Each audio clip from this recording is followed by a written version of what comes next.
예리한생활 좋아요, 구독. Voices in the Park, 앤서니 Brown. It was time to take Victoria, our pedigree Labrador, and Charles, our son, for a walk. When we arrived at the park, I let Victoria off her lead. Immediately, some scruffy mongrel appeared and started bothering her. I shooed it off, but the horrible thing chased her all over the park. I ordered it to go away, but it took no notice of me whatsoever. Sit, I said to Charles. Here. I was just planning what we should have to eat that evening when I saw Charles had disappeared. Oh dear! Where had he gone? You get some frightful types in the park these days. I called his name for what seemed like an age.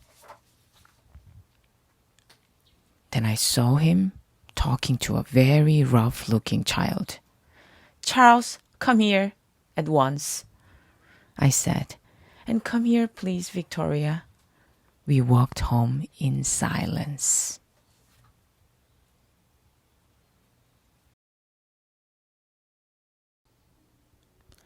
I needed to get out of the house, so me and Smudge took the dog to the park. He loves it there. I wish I had half the energy he's got. I settled on a bench and looked through the paper for a job. I know it's a waste of time, really, but you've got to have a bit of hope, haven't you? Then it was time to go. Smudge cheered me up. She chatted happily to me all the way home. I was at home on my own again. It's so boring.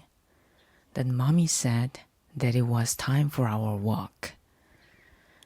There was a very friendly dog in the park, and Victoria was having a great time. I wished I was.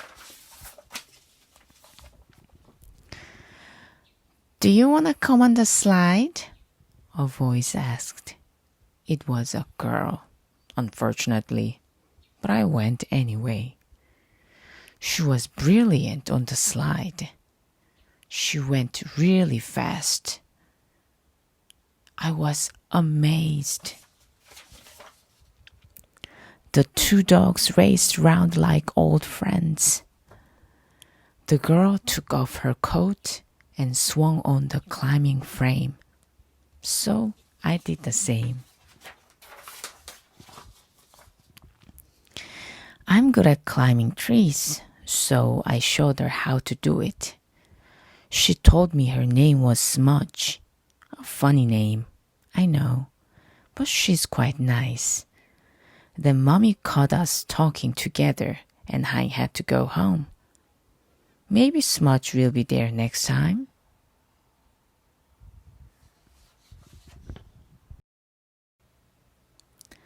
Dad had been really fed up, so I was pleased when he said we could take Albert to the park. Albert's always in such a hurry to be let off his lead. He went straight up to his lovely dog and sniffed its bum. He always does that. Of course, the other dog didn't mind, but its owner was really angry. The silly twit. I got talking to this boy. I thought he was a bit of a wimp at first, but he's okay. We played on the seesaw, and he didn't say much. But later on, he was a bit more friendly. We both burst out laughing when we saw Albert having a swim. Then we all played on the bandstand, and I felt really, really happy. Charlie picked a flower and gave it to me. Then his mom called him, and he had to go. He looked sad.